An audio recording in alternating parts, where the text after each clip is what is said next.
کیا آپ نے کبھی سوچا کہ ہم ذرا سی مشکل میں کیوں آ جاتے ہیں؟ کیوں کبھی زندگی آسان نہیں لگتی؟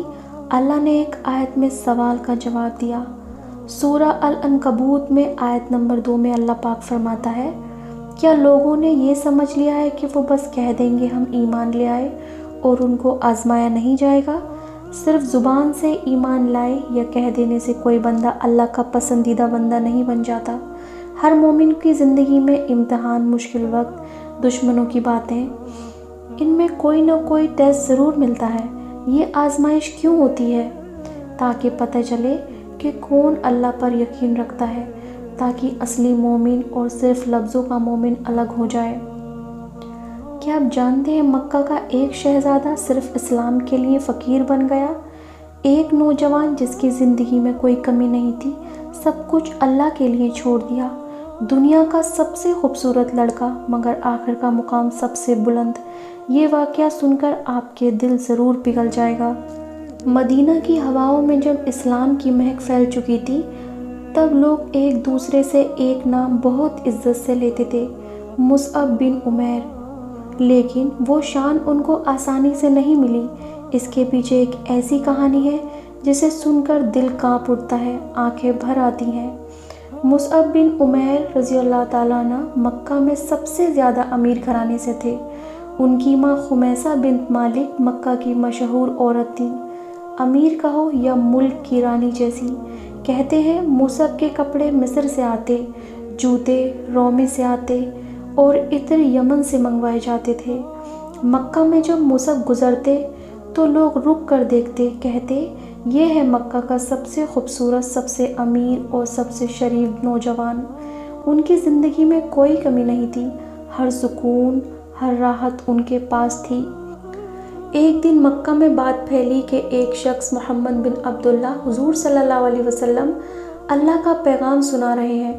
مصعب نے سوچا چلو دیکھ کر آتا ہوں کیا بات کرتے ہیں، لیکن مصعب یہ نہیں جانتے تھے کہ ان کا دل آج بدلنے والا ہے۔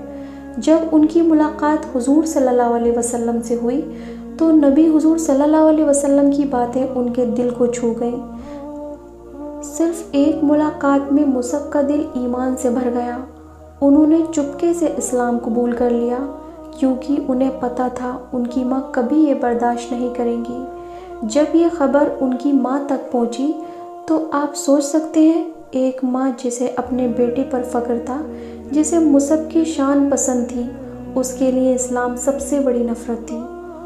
انہوں نے مصعب کو پکڑ کر گھر میں قید کر دیا، ان کے کپڑے چھین لیے، نفقہ بند کر دیا۔ ان کی امیر زندگی پل بھر میں بدل گئی۔ مصعب کے سامنے صرف 2 راستے تھے، یا اسلام چھوڑ کر واپس پرانی زندگی، یا سب کچھ چھوڑ کر اللہ کی راہ اپنانا۔ لیکن انہوں نے اللہ کا راستہ چنا۔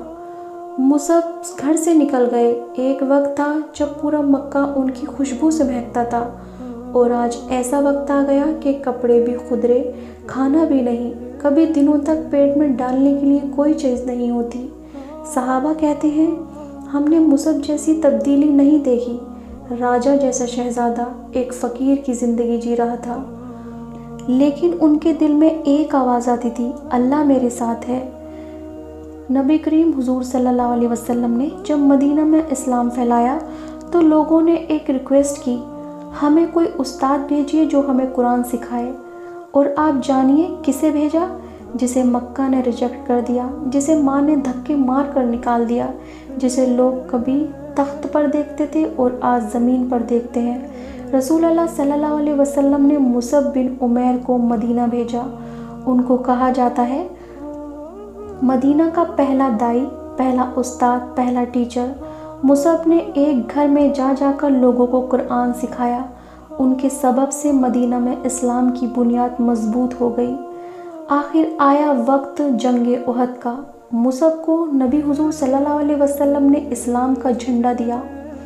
جب مسلمان پر مشکل گھڑی آئی، دشمن مصعب کی طرف بھاگے۔ انہوں نے مصعب بن عمیر کا ہاتھ کاٹ دیا، لیکن مصعب نے جھنڈا دوسرے ہاتھ میں اٹھا لیا۔ پھر وہ ہاتھ بھی کاٹ دیا گیا، لیکن مصعب نے کٹا ہوا ہاتھ بغل میں رکھ کر جھنڈا اپنی بازوؤں کے سہارے سنبھالا۔ ان کی صرف ایک لڑائی تھی، رسول اللہ صلی اللہ علیہ وسلم کا جھنڈا نیچے نہیں گرنا چاہیے۔ آخر ایک تیر ان کے دل میں لگا اور مصعب بن عمیر شہید ہو گئے۔ نبی کریم حضور صلی اللہ علیہ وسلم کی آنکھوں میں آنسو آ گئے۔ جب رسول اللہ صلی اللہ علیہ وسلم ان کے پاس آئے تو ان کا جسم کٹ چکا تھا۔ کپڑا اتنا چھوٹا تھا کہ جب سر ڈھکتے تو پاؤں کھل جاتے اور پاؤں ڈھکتے تو سر کھل جاتا۔ نبی حضور صلی اللہ علیہ وسلم رو دیے اور کہا، مکہ میں تم سے زیادہ ناز و نام کا کوئی نہیں تھا اور آج تم آخرت کے سب سے بلند مقام پر ہو۔ مصعب نے دنیا کھو دی لیکن جنت پائی۔ اس واقعے سے ہمیں یہ سبق ملتا ہے۔ مصعب کا واقعہ بتاتا ہے ایمان کا راستہ آسان نہیں ہوتا۔ آزمائش ایمان والوں کو مضبوط بناتی ہے۔ جو اللہ کے لیے سب کچھ چھوڑ دیتا ہے، اللہ اس کو دنیا اور آخرت میں اتنی عزت دیتا ہے۔ آخرکار وہ مصعب بن عمیر جسے مکہ کا سب سے حسین، سب سے امیر، سب سے لاڈلا نوجوان کہا جاتا تھا، آج شہادت کے بعد اس کے کفن کے لیے بھی پورا کپڑا نہ مل سکا۔ جب سر ڈھکتے تھے تو پاؤں ننگے ہو جاتے اور پاؤں ڈھکتے تھے تو سر ننگا ہو جاتا تھا۔ یہ تھا مصعب کا مقام اللہ کے نزدیک۔ دنیا نے سب کچھ چھین لیا لیکن اللہ نے مصعب کو عزت دی جو قیامت تک زندہ رہے گی۔ مصعب نے اپنی زندگی میں ہمیں یہ سبق دیا ہے، جو اللہ کے لیے قربانی دیتا ہے اللہ اس سے کبھی ضائع نہیں کرتا۔ آج سوال ہم سے ہے، ہم اپنی زندگی میں اللہ کے لیے کیا دے رہے ہیں؟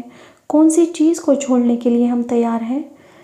یا اللہ ہمیں بھی مصعب بن عمیر جیسا یقین، ان جیسی ہمت، مصعب جیسا ایمان عطا فرما۔ آمین۔